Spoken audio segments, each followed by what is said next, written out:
Sampurasun, selamat datang di Ruang Cerita bersama gua Fajar Surya Budiman. Halo, selamat datang di Ruang Cerita bersama gua Fajar Surya Budiman. Apa kabar teman-teman semuanya? Semoga kalian selalu sehat walafiat dimanapun kalian berada. Meskipun kalian sudah harus bekerja di luar, tetap ikuti aturan protokol kesehatan yang sudah ditetapkan oleh pemerintah. Kalaupun misalkan kalian punya privilege di rumah, nikmatilah dan juga tetap jaga kesehatan. Dan kalaupun misalkan kalian keluar, ingat pakai masker, bawa hand sanitizer dan lain-lainnya. Di episode kali ini, saya senang banget kedatangan, saya bilang adalah abang saya, kakak saya, mentor saya, baik itu di bidang musik ataupun beliau yang memang penggiat terkait content creator. Kami dipertemukan 2 tahun lalu dan sebenarnya saya sudah ngefan beliau dari jauh-jauh saya sebelum SMA kali, dan sampai alhamdulillah dipertemukan beliau lagi melalui via udara. Kalau saya sedikit kasih bocoran siapa beliau adalah salah satu penggiat ataupun ketua dari Cyber Kreasi, dan yang paling mungkin kalian lebih mention lagi lagunya kayak gini deh. Kamu sangat berarti, istimewa di hati, selamanya rasa ini. Salah satu dari bagian dari Project Pop, Abang Yosi Mokalu. Yeay. Apa kabar Bang? Halo Fajar, apa kabar? Kabar baik. Jar, kalau gue perhatiin dari tadi ya, sepertinya profesi jadi presenter atau host sudah mulai cocok nih. Pilihan tutur bahasanya itu sudah mulai rapi. Alhamdulillah. Kalau dulu cuma ngemsi doang, sekarang berhubung ini konten ya, jadi harus benar-benar lebih hati-hati, bukan? Bener. Jangan sampai salah banget pemilihan bahasanya. Bagus. Gimana bang, sehat? Sekeluarga? Sehat, healthy and happy. Iya. Kalau healthy aja belum tentu happy. Betul. Yang perlu kita miliki sekarang kan healthy dan happy. Happy berarti kan bicara soal pikirannya, hatinya, ya kan, suasananya sukacita. Dan nih teman-teman nih yang nggak pernah berubah dari seorang Bang Yosi, dari dulu ada face-nya tetap aja seperti itu, sama nggak berubah sampai sekarang. Nggak pakai masker. Nggak pakai masker formalin. Anyway Bang, sebelum kita nanti cerita tentang Cyber Kreasi ataupun sekilas tentang Project Pop Abang dengan teman-teman, selama hampir mungkin 4 bulan kali ya kita udah di rumah aja, ada nggak sih Bah hal-hal positif yang mungkin Abang tidak pernah dapatkan di sebelum Corona ini atau COVID-19 yang itu sangat bermakna buat Abang personal ataupun dengan keluarga besar secara umum? Ada nggak Bang? Ada banyak sih, tapi yang pasti begini deh. Ini nilainya cukup kelihatannya spiritual tapi universal juga sih. Artinya gini, kalau manusia berpikir bahwa kita selalu dihadapkan dengan berbagai macam situasi, entah itu pandemi maupun bukan, situasi selalu berubah-ubah bukan? Tetapi penciptanya sama. Betul. Yang pegang kendali sama. Jadi kalau yang kita akan andalkan selama ini hanya kekuatan kita sendiri, kita tidak mengandalkan atau berserah atau pasrah sama pencipta kita atau Tuhan, kita akan cenderung lebih dipengaruhi oleh situasi. Tapi kalau kita percaya, you know what, apapun yang terjadi, ya kan, gue bekerja di sebuah perusahaan atau gue sudah tidak lagi bekerja di sebuah perusahaan, ya, lihat ada penekanannya tuh ya. Iya. Tuhan sama bukan? Jadi kalau Tuhan kita selalu sayang sama kita, percayalah kita juga akan tidak akan kekurangan. Kita pegangnya Dia aja. Makanya orang yang kadang-kadang panik atau khawatir itu karena terlalu sering mengandalkan kemampuannya sendiri. Iya. Begitu. Super sekali. Super bahasanya. Super sekali Marionya. Super sekali. Ini baru pertanyaan pertama loh. tapi sebetulnya kemarin berapa kali gue seling lihat baik itu Instagram personal Bang Yosi ataupun di Project Pop sendiri, banyak sekali sih kegiatan-kegiatan yang memang dilakukan di kala pandemi ini. Salah satunya memang kan kita tahu nih ada salah satu lagu dari Project Pop yang memang itu mungkin di tahun 2010 kali ya, gue lupa, nanti tolong koreksi salah kalau gue salah, yang judulnya gara-gara Kahitna. Ya kan? Nah tapi nih uniknya emang kalau nggak unik bukan Project Pop namanya, yang dimana dirubah liriknya dan juga judulnya menjadi gara-gara corona. Dan anyway, hari ini di tanggal berapa? Di tanggal 17, Project Pop sudah 24 tahun berkarya di Indonesia. Yeay, selamat happy birthday. Thank you. 17 Juni ya. 17 Lo Juni. mesti tahu sebenarnya kenapa 17 Juni. Nah. Ini gue kasih tahu sedikit deh. Hmm. Sebenarnya kita cuma ingat somewhere Ya. in the month of June. Jadi waktu Hmm. kita merayakan ulang tahun yang keberapa itu, Hmm. kita pada waktu ditanyain setiap personilnya, kita tuh ulang tahunnya tanggal berapa Juni sih? Gak ada yang inget tanggal berapa Juninya. Nggak ada yang ingat Jadi- Bang, satu pun. Karena gini, karena kita itu nggak pakai peresmian waktu dibentuk. Iya, Jadi iya. kalau dibentuknya pakai peresmian, kita pasti akan ingat ada satu hari di mana ada sebuah acara formal yang membuat mematok hari tersebut sebagai hari tanda di mana kita terbentuk kan. Iya, Nah iya. kita nggak ada peresmian, jadi kayak sebuah proyek melanjutkan proyek abang-abang kita untuk membuat album. Iya. Dan rekamannya itu atau persiapannya itu sudah dimulai dari bulan Juni. Jadi kita menganggap bulan Juni adalah bulan terbentuknya Project Pop. Jika harus menentukan satu tanggal, kita ambil yang di tengah aja deh. Jadi kita mengambil yang di Dari tengah. tengah. Ini begitu. Gitu awal mulanya tuh. Tanggal 17 Juni. Tapi Bang sebetulnya Project Pop sendiri itu memang dari persahabatan dari SMA kah? Atau memang dibentuk dari misalkan antara Bang Yosi dengan Bang Uju saja, terus misalkan dipertemukan lagi dengan Mbak Tika dan lain-lain, atau bagaimana Bang? Kita itu jadi semuanya tergabung dalam Project P. Kelompok besarnya adalah Project P. Iya. Project P, jadi gini, kalau menjelaskan Project Pop itu harus dari akar. Akarnya apa? Padiangan. Iya, Padiangan. Dulu ada di Bandung kelompok parodi para Pajajaran Parahyangan. Artinya adalah anggotanya kebanyakan dari kedua universitas tersebut. Iya. Universitas Pajajaran dan Universitas Parahyangan. Oke. Disebutlah Padiangan. Iya. Dalam perjalanan waktunya mereka pecah. Hmm. Mereka pecah, ada Padiangan, ada Project P. Iya. Nah, terus orang nanya, bedanya apa? Mm-mm. Topping-toppingnya tuh banyak yang ke Project P. Ya. Jadi topping tuh kalau orang TV pasti tahu lah maksudnya topping tuh apa. Ya, Ya Denny, Zur, Daan, Ya. Iyak itu pada ke Project P. Project P. Ya. Nah, Project Pop adalah bagian dari Project P. Oh. Jadi baik yang waktu terpecahnya Padiangan itu yang ngikut sama senior-senior maupun yang bergabungnya setelah itu semuanya Project P. Nah, yang membuat orang bingung adalah ketika keduanya mengeluarkan produk. Iya, produk ya. Yang Project P masih ada lagu-lagu parodi kan, albumnya Project P, ya kan. Dulu albumnya Padiangan jadi Project P. Ya. P Project, ada acara TV di SCTV dulu, P Project dulunya. Ya. Nah, Padiangan mengeluarkan album juga, Padiangan 6 dengan lagu parodi Tenda Biru. Nah, itu orang bingung. Aduh, sampai sekarang kita harus punya kebesaran hati untuk menjelaskan ini supaya orang ngerti gitu. Iya, iya. Jacob adalah adik-adik dari Project P. Kita bertuju untuk buat album. Awalnya bertuju, sekarang tinggal tiga. Iya. Pasti kan Project Pop sendiri kan tidak lepas dari salah satu memang personal abang yang sudah meninggalkan kita semua kan. Dan itu ada nggak sih Bang hal yang berkesan di mata personal Yosi Mokalu, ya salah satu abang yang sudah kita semua sudah meninggalkan kita duluan gitu kan. Mungkin ada nggak hal berkesan di Project Pop sendiri atau personal seorang Yosi Mokalu sendiri? Kalau saya pribadi sih kita memang bersama itu berbeda dengan kelompok yang lain karena orang mendefinisikan Project Pop itu agak sulit. Ini band tapi nggak ada yang main alat band. Nggak ada main alat band. Iya. Apa ya ini ya? Grup apa? Grup ya, apa? Kita bener memang kalau secara definitif memang grup vokal seharusnya kan. Iya, Cuman vokal yang bernyanyi tetapi juga menghibur karena lagu-lagunya komedi dan juga ada kemasan lainnya kalau kita manggung. Nah, kita melakukannya selama bertahun-tahun berenam, ya kan?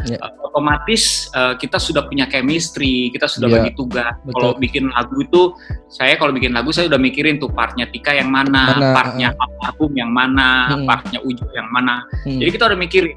Begitu almarhum pergi, udah pasti kehilangan jelas.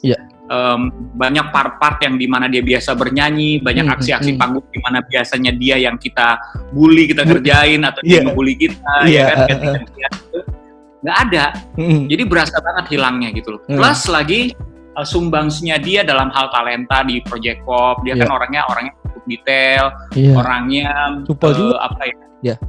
Ya, suka manage. Jadi waktu kita manajemen, dia merangkap jadi manajemen juga di awal-awal Project Pop. Jadi kita banyak sekali kehilangan sosoknya almarhum itu selalu berasa karena kehilangan banyak pekerjaan yang atau bagian yang biasanya kita bawakan bersama hilang gitu.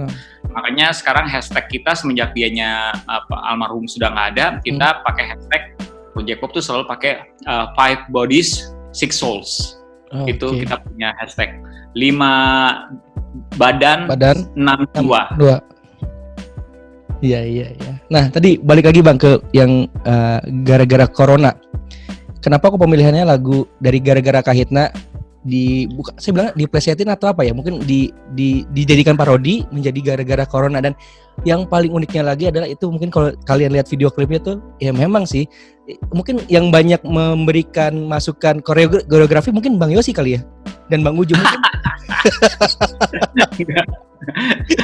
Kalau di Project Pop itu koreografer tuh Ujo udah pasti. Bang Ujo.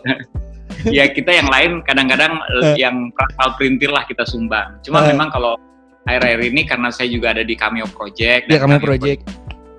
Pasukan production kan, jadi bisa saling berkontribusi, bisa saling berkolaborasi. Kan video itu juga ada di 2 channelnya Cameo Project sama channel Project Pop. Ya kan? Nah yang memproduksi videonya itu Cameo Project. Saya cuma nyumbang di skit, gimana bikin gimmicknya apa nih, apa cerita apa yang bisa menemani lagu tersebut gitu. Nah, ya itu biasanya kolaborasinya tersebut biasanya kita melakukan seperti itu. Cuma ide gara-gara coronanya sendiri muncul bukan lagunya dulu sih sebenarnya. Idenya dulu sebenarnya. Jadi idenya adalah di tanggal yang sama seharusnya kita masuk bikin lagu yang berbeda, lagu baru.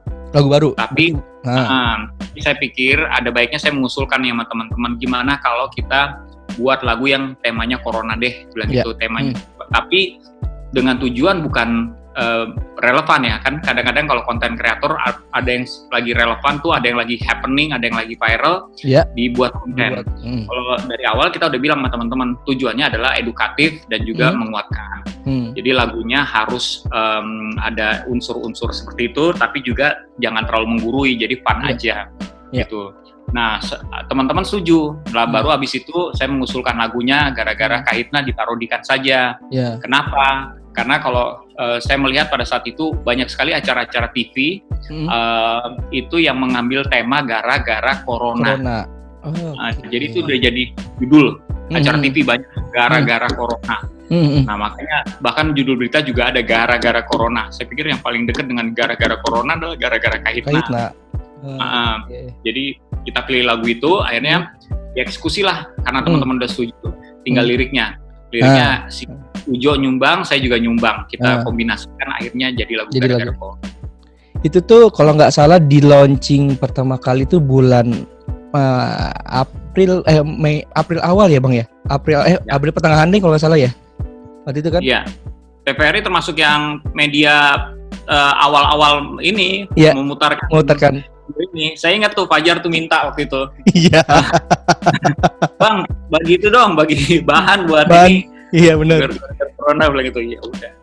Nah, memang kalau teman-teman mungkin bisa lihat juga di Instagramnya Project Pop ataupun bisa Bayi Masih, setiap apa yang diposting oleh teman-teman itu sangat menginspirasi ya. Salah satunya memang tadi Bang Yosi juga sempat mention Cameo Project. Nah, aku kenal dengan teman-teman Cameo Project itu pada saat pertama kali campaign pada saat mau menjelang Pilpres yang waktu itu yang bersihkanlah udara kita dari kebencian. Nah, itulah salah satunya yang aku sampai sekarang masih berkesan di kupingku ataupun di otakku. Nah, Cameo Project sendiri itu apakah ada bagian atau part of si berkreasi atau di luar itu Bang? Karena setahuku kan Cameo Project ini kan banyak terlibat public figure ataupun bukan public figure tapi dia ikut serta di dalam Cameo Project. Nah, boleh dong Bang dijelasin Cameo Project itu sendiri apakah bagian dari si berkreasi atau beda lagi?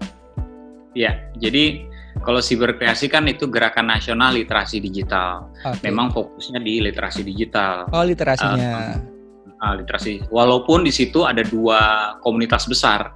Komunitas yang pertama adalah pegiat literasi. Kalau pegiat literasi itu mulai dari lembaga pemerintahan sama non pemerintahan ada di situ semua, termasuk usaha-usaha besar tuh, telcos dan segala macam bergabung semua menjadi satu gerakan. Tapi komunitas yang satu lagi adalah kreator nongkrong. Nah, Fajar pernah kreator nongkrong. Kreator nongkrong itu isinya para konten kreator. Nah, Cameo Project ini terbawa-bawa kenapa? Karena waktu saya bergabung sama Siberkreasi, awalnya waktu dibentuknya itu mereka butuh juga didukung oleh para konten kreator awal gerakannya, supaya juga brandingnya ikut orang-orang jadi lebih cepat tahu tentang Siberkreasi. Nah, saya di situ sudah di Cameo Project. Cameo Project itu channel. Kalau frontline-nya itu ada Martin Anugrah, ada Reza Angin, Steve Fatinama, Andri Ganda. Nah, itu frontline-nya. Jadi kita kalau dari sebagai content creator atau sebagai YouTubers, kita itu adalah pada saat itu Creator for Change, agent dari Creator for Change, programnya YouTube. Dan untuk dari Indonesia terpilih beberapa channel yang konsisten bikin konten positif. Nah, itu sepertinya untuk teman-teman YouTubers yang lain melihat kita termasuk awal ya. Bukan baru, tapi YouTubers yang awal-awal juga. Walaupun memang subscribers kita karena fokus dengan jenis kontennya yang lebih dewasa dibandingin konten yang lain, ya sekarang sih memang sudah 1 juta lebih. Tapi di masa itu belum, kita masih merangkak dibandingkan teman-teman kita yang mengambil segmentasi yang lebih besar SMP, SMA. Tetapi di dalam hal branding kita kuat kalau di YouTube karena konten positifnya itu dan jadi saya rasa cukup sinergi juga dengan Siberkreasi. Makanya banyak konten-konten awal Siberkreasi dibantu oleh Cameo Project. Buktinya kayak cek dulu. Sosmed Cinta yang tadi kamu Fajar nyanyikan tuh Sosmed Cinta itu kita bikin di atapnya TVRI. Iya benar. Butuh perjuangan juga tuh naik ke situ, Bang. Cuma ada kan yang video di situ kan? Nggak ada. Dan yang terakhir tuh yang ini, Bang, yang di studio TVRI juga yang untuk yang persatuan kesatuan itu loh, Bang, ya kan? Yang untuk melibatkan anak-anak SMA. Pemilu. Ya, kita bikinlah video campaign sosial PSA juga, judulnya Pilih Kita.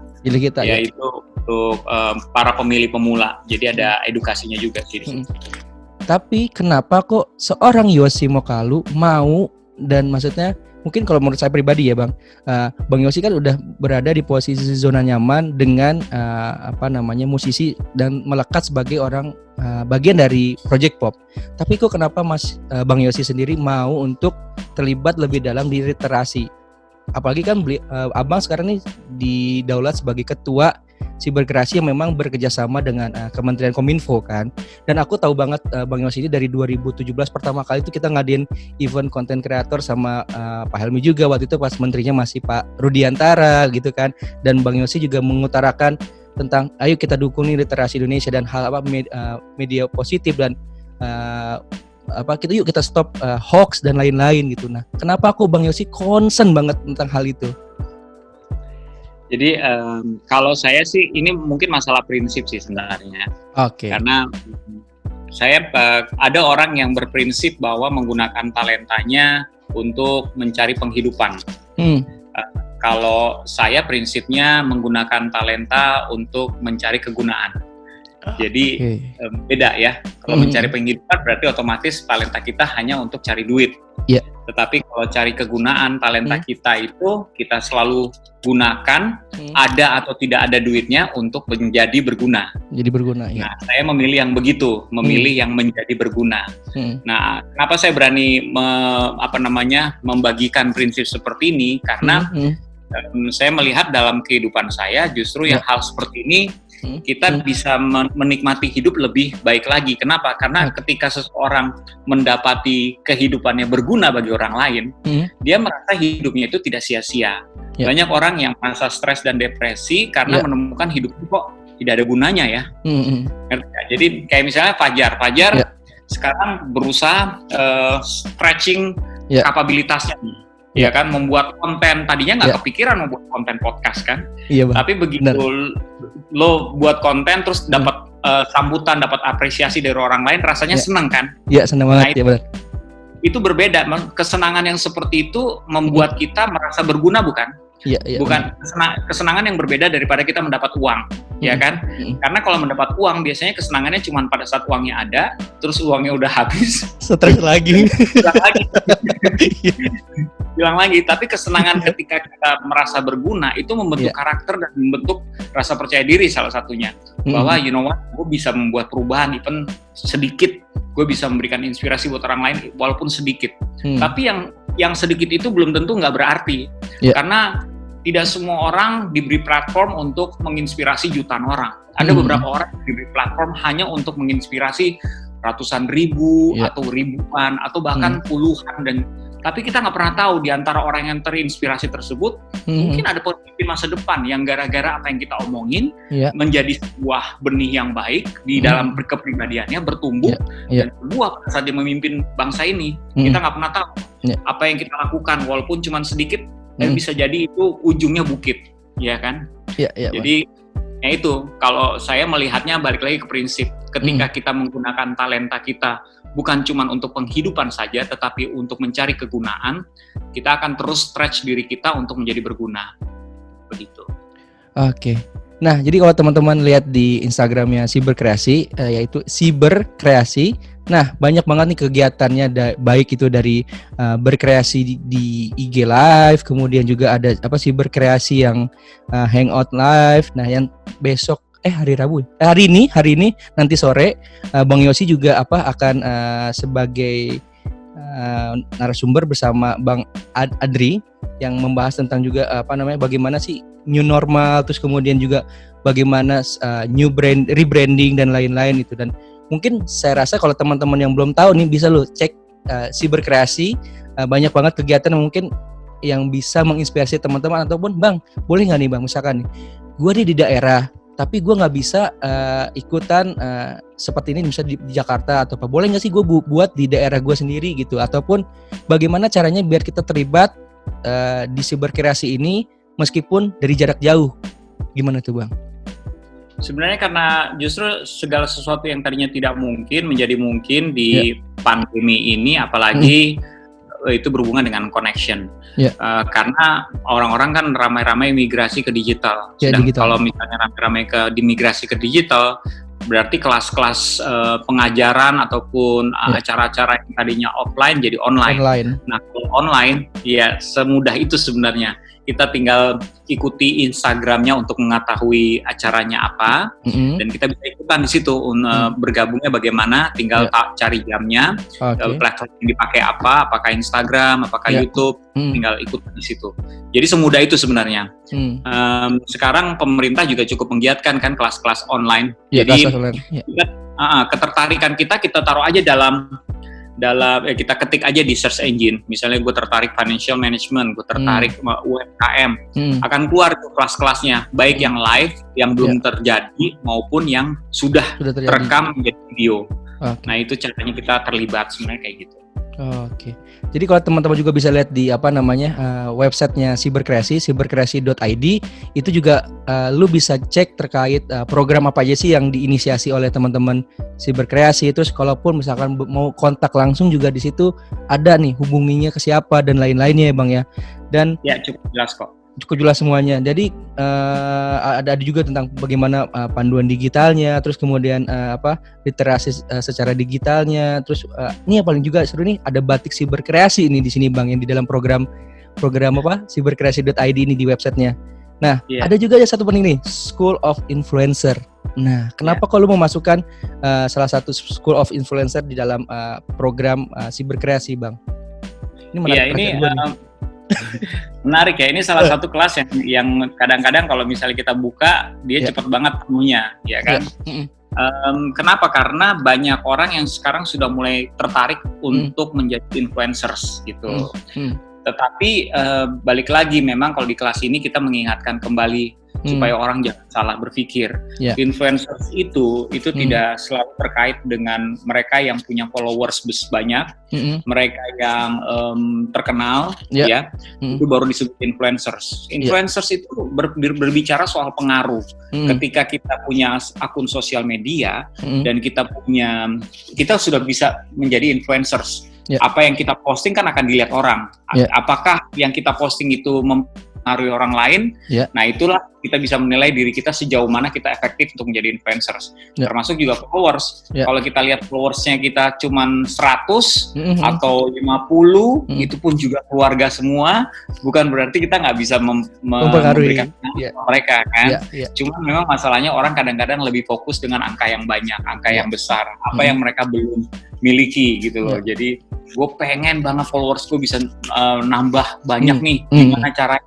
Karena terlalu fokus ke sana, kadang-kadang kaidah-kaidah etis yang memang tidak tertulis secara resmi dalam membuat konten suka diindahkan. Ya kan? Kalau literasi digital kadang-kadang kita juga mengajarkan ini gitu loh.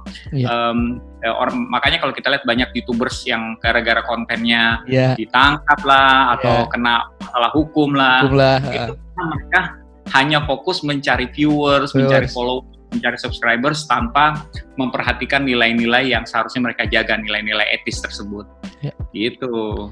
Sebetulnya teman-teman netizen juga nggak perlu khawatir ya, kalau misalkan lu mau bikin konten yang positif, kalaupun itu niatnya adalah untuk membagikan lagi ke orang lain, gue yakin sih pasti mereka akan merepost sendiri ataupun dengan itu dia akan dengar sendiri. Dan gue selalu berprinsip gini sih Bang, meskipun yang pendengar lu tidak terlalu banyak, tapi itu bisa memberikan manfaat lagi, entah itu dari mulut ke mulut ataupun dari menggunakan jarinya dia di repost gitu. Jadi nggak usah perlu khawatir ya Bar dengan angkanya, tapi apa yang lu bisa berikanlah gitu. Sekecil apapun nggak akan rugi kok kita bisa memberikan manfaat, betul nggak Bang?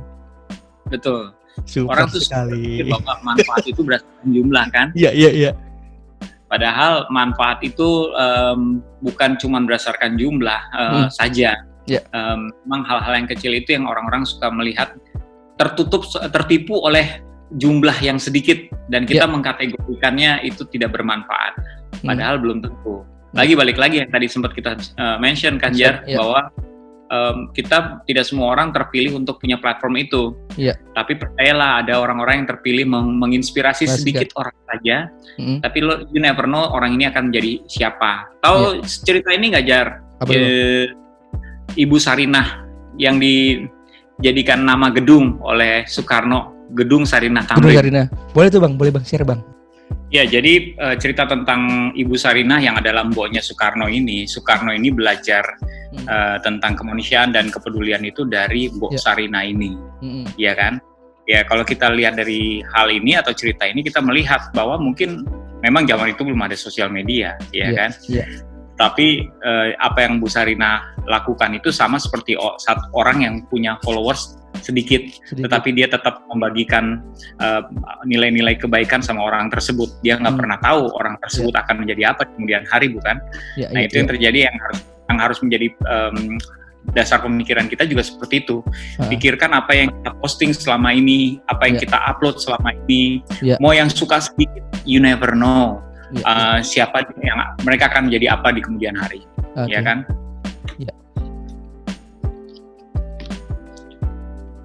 Ya Bang? Iya, begitu. Oke. Next Bang, di Cyberkreasi sendiri untuk event di 2020 ada mungkin lebih banyak sekarang mungkin kegiatan online ya kayak gitu kan.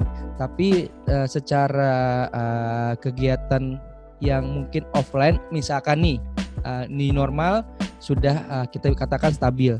Dan boleh kita melakukan lagi kegiatan offline dalam artian yang off air untuk mengumpulkan banyak orang. Apakah ada ide-ide yang mungkin mengumpulkan dari Sabang sampai Merauke atau apa yang mungkin bisa menginspirasi lagi teman-teman literasi di Indonesia ini Mas Bang?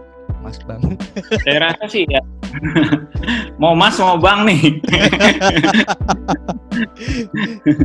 Ya, ya, ya. Jadi kalau ide untuk melibatkan atau berkolaborasi dengan saudara-saudara saya sebangsa dan setanah air, pemuda-pemuda dari daerah yang berbeda, saya sih selalu ingin sih. Itu kan sekarang kalau kita lihat dalam masa-masa seperti ini dimungkinkan dengan teknologi, karena saya berapa kali terlibat juga dengan membuat video kolaborasi seperti ini dari teman-teman yang beda daerah. Ya kita kirim video akhirnya jadi satu video. Sama seperti teman saya Eka Gustiwana waktu dia bikin video kan. Dan dia meminta followersnya dia untuk yang punya bahasa daerah lain untuk mengirimkan videonya juga ke dia. Akhirnya itu bisa terjadi. Yang mungkin akan dikejar atau coba diupayakan adalah berkolaborasinya di tempat yang sama. Kalau ini semuanya sudah selesai, ya kan? Kalau kalau sudah dimungkinkan lagi kita berkunjung ke daerah-daerah di tempat lain yang berbeda di Indonesia. Terutama tentu saja saya sih punya concern juga untuk saudara-saudara saya yang ada di Indonesia Timur. Kita pernah dulu bikin video di Ambon dan saya rasa itu video memberikan pesan yang cukup powerful. Ya, kolaborasi dengan pemuda-pemuda di Ambon. Kita bikin video untuk Ambon dari Indonesia. Nah itu dari Ambon untuk Indonesia ya. Video itu tentang bagaimana pertikaian Ambon itu bisa menjadi inspirasi untuk daerah-daerah yang lain. Nah, pengen membuat video-video seperti itu lagi. Sama satu lagi, kalau misalkan ini kan untuk tadi sih berkreasi, tapi untuk baik Bang Yosi personal, ada nggak yang mungkin apakah ada project lain selain Cameo, Siberkreasi ataupun dengan project pop yang Bang Yosi sendiri akan gue pengen bikin podcast sendiri, ataupun misalkan Bang Yosi mau punya usaha atau apa yang mungkin akan dilakukan di kala new normal ini? Kalau proyek lain sih ada juga, maksudnya kita tetap kalau produksi apalagi masih berhubungan dengan karya ya kayak project pop ya akan tetap bikin single gitu. Saya juga punya komunitas lain juga. Di situ juga kita berkarya, bikin single, bikin web katalog, website, dan juga channel baru. Terus itu komunitas. Ada lagi gerakan selain Siberkreasi, namanya Nakal. Nakal itu nasionalisme radikal. Nah, itu adalah kegiatan atau gerakan untuk mencerdaskan kehidupan bangsa. Kegiatannya generasional. Jadi kita memikirkan generasi-generasi yang di bawah. So far udah berjalan juga karena dia juga sudah berjalan 3 tahun juga. Bedanya dengan Siberkreasi kan di backup oleh pemerintah, Kominfo dan segala macam. Nah, kita kalau yang ini karena gerakannya menjaga kenetralan, kita maksudnya kenetralan itu supaya tetap bisa berada di karena kan mengajar ya. Kalau mengajar itu kita tidak netral juga gitu loh, mengajar karakter apalagi. Jadi kita menjaga posisi itu sehingga baru tahun sekarang ini kita mulai banyak yang support kegiatan kita setelah melihat bentuk kegiatannya seperti apa. Waktu awal pendiriannya dulu bapak-bapak dari veteran itu support LPRI.